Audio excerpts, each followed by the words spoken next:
रात के ठीक 3:03 पर मोबाइल अपने आप ऑन हो गया। स्क्रीन पर सिर्फ एक लाइन चमक रही थी, दरवाजा मत खोलना। आरिफ ने झुंझलाकर मोबाइल साइड में रखा।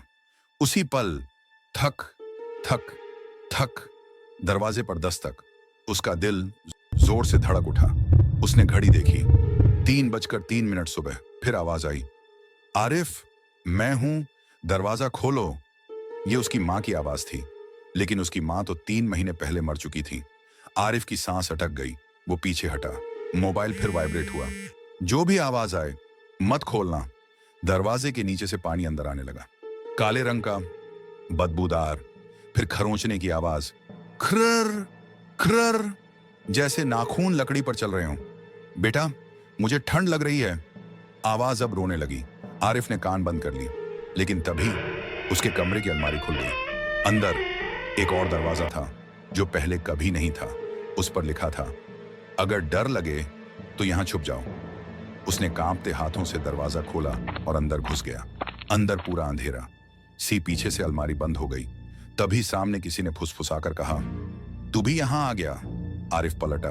वहां वो खुद खड़ा था, सफेद आंखें, मुंह से पानी टपकता हुआ। मैं असली हूं, उस शक्ल ने मुस्कुराकर कहा, और तू बस मेरी जगह लेने आया है। आरिफ चीखा, लेकिन उसका शरीर भारी होने लगा। आंखों के सामने सब धुंधला। अचानक वो अपने बिस्तर पर बैठा था। सुबह हो चुकी थी। सब सपना लगा। वो हंसा, बस एक डरावना सपना था। तभी उसकी मां की आवाज आई, आरिफ, नाश्ता तैयार है। वो सुकून की सांस लेकर बाहर गया। मां मुस्कुरा रही थी, लेकिन आईने में मां का अक्स नहीं था, और आरिफ का भी नहीं। मोबाइल टेबल पर पड़ा था। स्क्रीन ऑन हुई। आखिरी मैसेज लिखा था, अब तू अंदर है और मैं बाहर। से रात के 3:03 पर। तभी घर की सारी लाइटें एक साथ बंद हो गईं। अंधेरे में सिर्फ एक आवाज गूंजने लगी, टप टप टप, जैसे छत से पानी गिर रहा हो। आरिफ ने ऊपर देखा। छत से काले बाल लटक रहे थे। धीरे धीरे एक चेहरा नीचे झुका।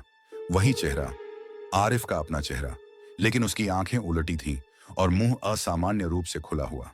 वो फुसफुसाया, तू मेरी जिंदगी जी रहा है, अब मैं तेरी मौत जीऊंगा। अचानक आरिफ का शरीर अपने आप मुड़ गया। पैर जमीन से ऊपर उठने लगे। आईने की तरफ खींचता चला गया। आईने के अंदर उसका कमरा था, लेकिन वहां लाशें टंगी हुई थीं। सब उन्हीं लोगों की जो रात 3:03 पर दरवाजा खोल चुके थे। आरिफ चीखना चाहता था, लेकिन उसकी आवाज आईने के अंदर चली गई, और बाहर उसकी शक्ल मुस्कुरा रही थी।